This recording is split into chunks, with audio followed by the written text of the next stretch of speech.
नमस्कार मित्रांनो. मी सद्गुरू शैलजा उमाकांत कामत,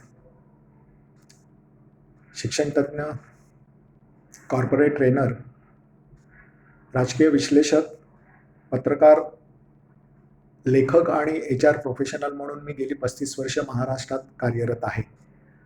मुंबईतील अनेक वृत्तपत्र आणि दैनिकातून मी राजकीय विश्लेषणात्मक लेख आजतागायत लिहित आलेलो आहे. त्याचप्रमाणे कॉर्पोरेट ट्रेनिंग क्षेत्रामध्ये देखील मी अनेक ट्रेनिंग सेशन्स घेत आलेलो आहे. नोकरीच्या निमित्ताने HR प्रोफेशनल म्हणून मी कार्यरत राहिलेलो आहे. जवळजवळ 30 वर्ष मी HR काम केलं आहे. गेल्याच आठवड्यात मी माननीय उद्धव साहेबांच्या होऊ घातलेल्या विधान परिषदेतील इलेक्शनच्या संदर्भात एक व्हिडिओ तयार करून तुमच्यासमोर सादर केला आणि त्या व्हिडिओला तुम्ही प्रचंड उत्स्फूर्त असा प्रतिसाद दिला. त्याबद्दल मी तुमचे प्रथम आभार मानतो. तुम्ही दिलेल्या प्रोत्साहनानं मला जी काही एनर्जी मिळाली, त्यामुळे मी हा दुसरा आजचा व्हिडिओ करण्यास प्रवृत्त झालो आहे. आणि माझं सिंपल एम आहे ते म्हणजे सामान्य माणसाला कोविड-19 ची जी काही महामारी सुरू झाली त्याबद्दल अधिक माहिती देऊन अवगत करणं हे माझं उद्दिष्ट आहे. तुम्ही सतत साबणाने हात धुताय ना? घराच्या बाहेर घरात स्वतःला कोंडून घेतलेला आहात ना? आपल्याला तर सवय झाली आहे गेल्या 1.5 महिन्यामध्ये, नाही का? बाहेरून आलं घरात की हात साबणाने धुवायचे, गरम पाणी प्यायचं, डॉक्टर सांगतात म्हणून. सवय झाली आपल्याला. पण सामान्य जो झोपडपट्टीत राहणारा माणूस आहे, रस्त्यावर राहणारा माणूस आहे, लो इन्कम ग्रुपमधली माणसं आहेत, त्यांना हे असं सांगितलं जातं म्हणून ते करतायत.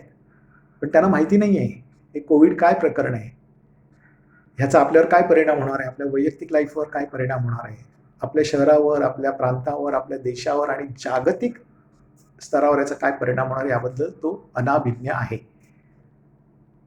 आणि माझं आयुष्यातलं ध्येय नेहमी सामान्य माणसाचंच फायद्याचं बघण्याकडे असला माझा कल असल्यामुळे मी ठरवलं की एखादा व्हिडिओ याच्यासाठी तयार करावा. तर मित्रांनो, कोविड-19 हे वुहान चायनामधील एक शहर आहे, इंडस्ट्रियल सिटी आहे, औद्योगिक शहर आहे. आणि त्या औद्योगिक शहराच्या जैविक प्रयोगशाळेतनं कोविड-19 बाहेर पडल्यापासून त्यांनी जगामध्ये हाहाकार उडवून दिला. जगातील अनेक शास्त्रज्ञ, फार्मासिस्ट, डॉक्टर्स हे अहोरात्र प्रचंड मेहनत करून या कोविड-19ला रोखण्यासाठी एखादी लस संशोधन करण्याचा प्रयत्न करीत आहेत, पण त्यांना आजतागायत काही यश आलेले नाही. जगातील सर्व देशांमधल्या आर्थिक, राजकीय, सामाजिक व्यवहार पूर्णपणे स्थगित झालेले, थांबवले गेलेले आहेत. जगातील सर्व देशांनी आपापल्या देशाच्या सीमा इतर देशातील लोकांसाठी बंद केलेल्या आहेत. आणि आपापल्या नागरिकांनाही त्यांनी सूचना दिल्या की तुम्ही घरामध्येच बसून राहायचंय. अखंड शहर, प्रांत सगळीकडे लॉकडाऊन केलेले आहेत. वाहतुकीची साधनं सगळी बंद झालेली आहेत. सामान्य माणसाची रोजीरोटी बंद झालेली आहे. सगळीच माणसं काय घरात बसून काम करू शकत नाहीत. जो रस्त्यावरचा कामगार आहे, नाक्यावरचा, त्याची रोजीरोटी ही रोजच्या इन्कमवर अवलंबून असते. तो काय बिचारा घरात बसून काम करणार आहे? त्यामुळे ह्या कोविड-19च्या एंट्रीमुळे, आपल्या जीवनात जी एंट्री झाली आहे त्याच्यामुळे एका बाजूला त्याच्या प्रादुर्भावामुळे हजारो माणसं मृत्युमुखी पडतायत आणि दुसऱ्या बाजूला आपल्या सामान्य माणसाचं जीवन यांनी सैरभैर करून टाकलेलं आहे. अमेरिकेचे अध्यक्ष डोनाल्ड ट्रम्प यांनी पहिल्यांदाच रिॲक्शन दिली ते म्हणजे दिस इज मेड इन चायना. त्यांनी सरळ चायनावर आरोप करून टाकला की हा चायनानीच पाठवलेला हा कोविड आहे. असं म्हटल्यावर चायनाने अमेरिकेवर प्रतिहल्ला सोडवला शाब्दिक, आणि त्या दोघांमध्ये, अमेरिका आणि चीनमध्ये, शाब्दिक चकमकी आणि युद्ध सुरू झालं. चीनने तर लाखो अमेरिकन डॉलर्स, जगभरात जे साम्यवादी पत्रकार आहेत आणि प्रेशर लॉबीज आहेत त्यांना अमेरिकेविरुद्ध प्रचार करण्यासाठी वाटले, अमेरिकेला शह देण्यासाठी. अमेरिकेबरोबर त्यांचं शाब्दिक अगोदरच गेली 2-2.5 वर्ष त्यांचं व्यापारी युद्ध सुरूच आहे आणि त्याच्या भरीला भर म्हणून हे शाब्दिक युद्ध सुरू झालं. अमेरिका सोडून पाश्चिमात्य देशातला एकही देश म्हणजे France, Italy, Germany, Spain, great Britain चीन विरुद्ध कोविड-19च्या संदर्भात एकही शब्द काढण्याचं त्यांचं धैर्य झालेलं नाही. कोण काही बोलत नाहीये त्यांच्या विरुद्ध. हे असं का? आता याचे परिणाम काय होणार आहेत? मला तर असं वाटतं ना की येणाऱ्या काळामध्ये चीन आणि अमेरिकेमध्ये व्यापारी युद्ध झालं, त्यानंतर आता त्यांचं शाब्दिक युद्ध सुरू झालंय. येणाऱ्या काळामध्ये कदाचित चीन आणि अमेरिकेमध्ये दुसरं शीतयुद्ध सुरू होईल असं मला वाटतं. पण ह्या शीतयुद्धामध्ये गेल्या शीतयुद्ध हे सोव्हिएत युनियन आणि अमेरिकेमध्ये झालं होतं.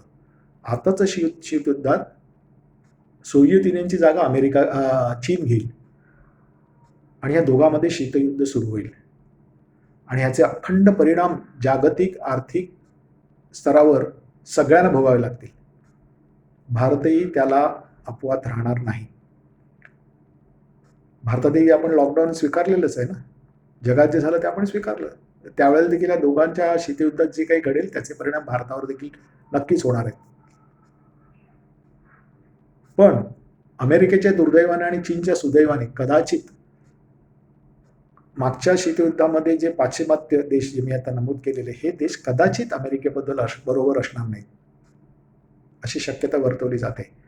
कारण अमेरिकेचे अध्यक्ष डोनाल्ड ट्रम्प यांनी सत्तेवर आल्यावर अमेरिकन फर्स्ट नावाची एक पॉलिसी सुरू केली. त्याचा परिणाम पाश्चिमात्य देशांवर असा झाला की पहिल्या शीतयुद्धापासून अमेरिका या पाश्चिमात्य देशांना प्रचंड प्रमाणावर आर्थिक मदत करत होती. अमेरिकन फर्स्टमुळे ही इतर पाश्चिमात्य देशाला जाणारी अमेरिकेकडनं आर्थिक मदत कमी करण्यात आली. त्याचा राग ह्या देशांचा अमेरिकेवर आहे. त्याबद्दल त्यांच्या मनात नाराजी आहे. त्यामुळे कदाचित हे देश होऊ घातलेल्या शीतयुद्धामध्ये अमेरिकेबरोबर राहण्याची शक्यता नाही असं प्राथमिक अंदाज तज्ज्ञांनी व्यक्त केलाय. पण हे अमेरिकेबद्दल अमेरिकेविरुद्ध स्वतः शीतयुद्ध छेडण्याइतका चीन असा मोठा झाला. काय कारण काय आहे त्याला? अमेरिकेला चॅलेंज करण्याइतपत चीन आर्थिक लष्करीदृष्ट्या समर्थ झाला. तुम्हाला आश्चर्य वाटतंय ना? मला नाही आश्चर्य वाटत. मी तुम्हाला सांगतो की चीन अमेरिकेला आर्थिक, राजकीय, लष्करी स्तरावर चॅलेंज करण्यापर्यंत सक्षम देश झालेला आहे. याचं कारण एकच आहे. कारण गेल्या 40 वर्षामध्ये चीनने अखंड जगाच्या आर्थिक राजकारणाचा अभ्यास करून जगाला चीनवर अवलंबून राहण्याची सवय लावली. चीन हे अखंड जगाचे इंडस्ट्रियल हब झालं. जगाला काय पाहिजे, काय नको आहे याचा त्यांनी रिसर्च केला आणि त्याच वस्तूचं उत्पादन चीनमध्ये सुरू केलं आणि ते उत्पादन करून इतर देशांना पाठवायला सुरुवात केली. सवय लावली त्यांनी जगाला. उदाहरण द्यायचं झालं आणि जर चीनने आज ठरवलं की जगातली औषध उद्योग आहे तो बंद पाडायचा, तर चीन करू शकते. कसं ते मला विचारा. औषध बनवण्यासाठी जे बेसिक मॉलिक्यूल लागतं किंवा घटक लागतो त्या घटकाचं मॅक्झिमम उत्पादन चीनमध्ये केलं जातं आणि मग ते उत्पादन जगातील इतर सर्व देशातील अस्तित्वात असलेल्या औषधी कंपन्यांना पुरवलं जातं. भारत त्याला अपवाद नाही. त्यामुळे चीन एका क्षणामध्ये जागतिक औषध उद्योग बंद करू शकते. त्याचप्रमाणे रेअर अर्थ नावाचा एक धातू सदृश्य पदार्थ आहे ज्याचा उपयोग fluorescent lights, electronics atoms, mobiles, space agency साठी जे स्पेसमध्ये जाण्यासाठी जी काही यंत्र बनवतात त्याच्यामध्ये त्याचा उपयोग केला जातो आणि त्या रेअर अर्थचा 98% पुरवठा चीन अमेरिकेला करत आहे. त्यामुळे ह्या क्षणाला अमेरिकन अध्यक्षांनी कितीतरी बोंबाबोंब केली तरी चीन विरुद्ध ते काय करू शकतील असं या क्षणाला वाटत नाही. आणि या गोष्टीला चीनला मोठं करण्यामध्ये देखील अमेरिकेचा हातभार आहे, ते मी तुम्हाला आता सांगतो. अमेरिकेचे गेले 3 अध्यक्ष, जॉर्ज बुश, त्यानंतर क्लिंटन आणि ओबामा, ह्या तिघांनी म्हणजे जवळजवळ 8x3 8-8 वर्षाची त्यांची करिअर, 24 वर्ष चीनच्या विस्तारवादी धोरणाकडे सातत्यानं जाणीवपूर्वक दुर्लक्ष केलं. त्यांनी एक गृहीतक तयार केलं की dragon and coke can work together for the betterment of our 2 countries. म्हणजे चीन आणि ड्रॅगन म्हणजे चीन आणि कोक म्हणजे अमेरिका, हे दोघं एकमेकाच्या भल्यासाठी एकमेकाशी सहकार्य करू शकतात. आणि बऱ्याच अमेरिकन कंपनी ह्या गृहीतकाला धरून अमेरिकेने उत्तेजित करून त्यांना चीनमध्ये पाठवलं. गेली 40 वर्ष मी तुम्हाला मगाशी भारतातलं जे टेलिफोनचं उदाहरण सांगितलं, अशा अनेक प्रकारच्या गोष्टी चीनमध्ये बनवल्या जातात आणि त्या अमेरिकेत पाठवल्या जातात, पाश्चिमात्य देशात पाठवल्या जातात. चीननी अब्जावधी डॉलर्स कमवले याच्यातनं आणि त्या सर्व पैशाचा उपयोग चीनने स्वतःचं विस्तारवादी राजकारण जागतिक स्तरावर आणण्यासाठी खर्च केले. पाकिस्तान, श्रीलंका, बांगलादेश, नेपाळ, ह्या आशिया खंडातले देश, तसेच आफ्रिकेतले गरीब देश, यांच्याकडे चीनने ह्या पैशाचा उपयोग करून तुम्हाला भौतिक सुखसोयी देणारे प्रोजेक्ट, रस्ते म्हणा, पूल म्हणा, अशा गोष्टींचा पुरवठा किंवा बांधकाम करण्यासाठी चीनने त्या देशामध्ये प्रवेश केला आणि स्वतःचं विस्तारवादी धोरण हळूहळू राबवायला सुरुवात केली. ह्याकडे ह्या अमेरिकेच्या 3 अध्यक्षांनी जाणीवपूर्वक दुर्लक्ष केलं. त्यामुळे चीन एका बाजूला आर्थिकदृष्ट्या अमेरिकेबरोबर बरोबरी करण्यासारखा सक्षम होत गेला आणि त्याचे परिणाम आज कोविड-19च्या निमित्ताने अखंड जगातलेच आपण सामान्य माणूस भोगतो. याला काय करणार? एका परीने जगातल्या सर्व वाईट गोष्टींचं मुळे अमेरिकेमध्येच असतं. तसं ह्यावेळेला देखील झालेलं आहे. मी जसं म्हटलं, याची आता अमेरिका काय करते ह्याच्यावर सर्व अवलंबून आहे. एक तर शीतयुद्ध होण्याची शक्यता आहे, दुसऱ्या बाजूला काय होईल, तर एका बाजूला राजकीय लढाई अमेरिकेला लढावी लागेल आणि दुसऱ्या बाजूला आर्थिक लढाई लढावी लागेल. आर्थिक लढाईमध्ये सध्या तरी पाश्चिमात्य देश अमेरिकेबद्दल नाही असं चित्र उभं राहत होतं, पण गेल्या 2-3 दिवसामध्ये नाखुशीने का होईना जर्मनी, फ्रान्स सारख्या देशांनी चीन विरुद्ध ओपन खुली भूमिका घेतली आहे. जर्मनीने तर $199 बिलियन बिलच चीनला पाठवून दिलंय.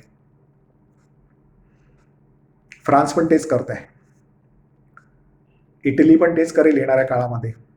तसं झालं तर चीनची आर्थिक नाकेबंदी सर्व देश करू शकतील. चीनवर अनेक सँक्शन लादले जातील आणि त्याची सुरुवात पण व्हायला सुरुवात झाली. जवळजवळ आशियातली जापानने तर त्यांच्या देशातल्या कंपन्यांसाठी इकॉनॉमिक पॅकेजच डिक्लेअर केलंय. कशासाठी? तर चीनमधल्या कंपन्या बाहेर काढा, आम्ही तुम्हाला इकॉनॉमिक पॅकेज देतो. हे कंपनी तिकडे बंद करा आणि जापानी सरकार पैसे घ्या.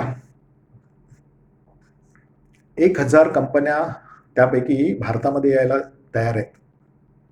मोदी आणि सीतारामन कंपनी त्यामागे लागलेले आहेत, त्यांना रेड कार्पेट देण्यासाठी. आता भारतासाठी ती सुवर्ण संधी असेल. जगाचं इंडस्ट्रियल हब होण्यासाठी आपल्याला त्यामुळे संधी मिळेल. पण ही संधी, इकॉनॉमिक सँक्शन्स अंमलात आणणं ही काय साधीसुधी गोष्ट नाही. कारण चायनाने ह्या सर्व पैशाचा उपयोग करून जगामधल्या मोठ्या मोठ्या संस्था काबीज केलेल्या आहेत. म्हणजे WHO, वर्ल्ड हेल्थ ऑर्गनायझेशन, ज्यांनी 2007 मध्ये कायदा केला, एक ॲग्रीमेंट केलं, 158 देशांनी त्यावर सह्या केल्या की जागतिक स्तरावर एखाद्या देशामध्ये अशा प्रकारचं जर का आरोग्याच्या संदर्भात एखादी समस्या निर्माण झाली तर त्या देशाने तत्परतेने ती माहिती सर्व देशांना पुरवायला पाहिजे, WHOला द्यायला पाहिजे. त्याचे नियम केले, अत्यंत कडक असे नियम केले. म्हणजे संशोधन टीम आले तर त्यांना त्या देशामध्ये प्रवेश द्यायला पाहिजे, खरी माहिती सांगायला पाहिजे, डेटा एक्सचेंज करायला पाहिजे. चीनने कोविड-19च्या संदर्भात यापैकी काहीही केलेलं नाही. त्या सगळ्या करारातल्या ज्या सूचना किंवा नियम केले ते सगळे चीनने धुडकावले. चीन बाहेरच्या लोकांना आतमध्ये येऊ देत नाही, पत्रकारांना चीनमध्ये प्रवेश नाही, जगातील इतर पत्रकारांना चीनमध्ये प्रवेश नाहीये. चीन खरी माहिती देत नाहीये, सगळी माहिती चीनने चोरून ठेवलेली आहे. पण चीन विरुद्ध वर्ल्ड हेल्थ ऑर्गनायझेशन काही करू शकत नाही. याचं कारण तुम्हाला मी आता सांगतो. कारण वर्ल्ड हेल्थ ऑर्गनायझेशनचे प्रमुख आहेत आता, ते घाना या नावाचे आफ्रिकेतल्या एका देशाचे आहेत. आणि चीनने त्यांना केव्हाच आपल्या खिशात आर्थिक सत्तेचा उपयोग करून केव्हाच त्यांना आपल्या खिशात घातलंय.